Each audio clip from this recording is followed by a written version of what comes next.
যদি তোমার চলার পথে কোনো বাধার দেওয়াল এসে উপস্থিত হয়, তাহলে তুমি অন্ধের মতো সেই দেওয়ালে ঠক্কর খেয়ে থমকে যাবে না।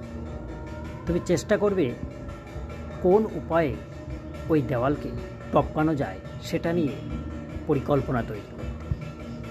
এবং যদি তুমি সেই পরিকল্পনা তৈরি করে দেওয়াল টপকে বাধার ওপারে পৌঁছে যেতে পারো, তাহলে দেখবে তোমার জয় বা তোমার সাফল্য খুব সহজে তোমার হাতে ধরা দেবে।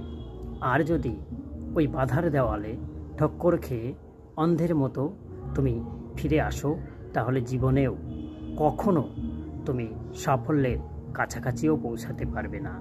তাই চলার পথে বা তোমার কর্মপরিকল্পনায় কোনো রকমের বাধা যদি কখনো আসে, তাহলে সেখান থেকে ফিরে আসবে না।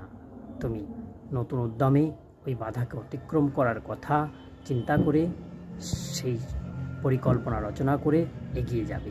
তাহলেই তুমি সহজে সাফল্যের রাস্তা খুঁজে পাবে এবং সাফল্যের চূড়ায় একদিন অবশ্যই পৌঁছে যাবে।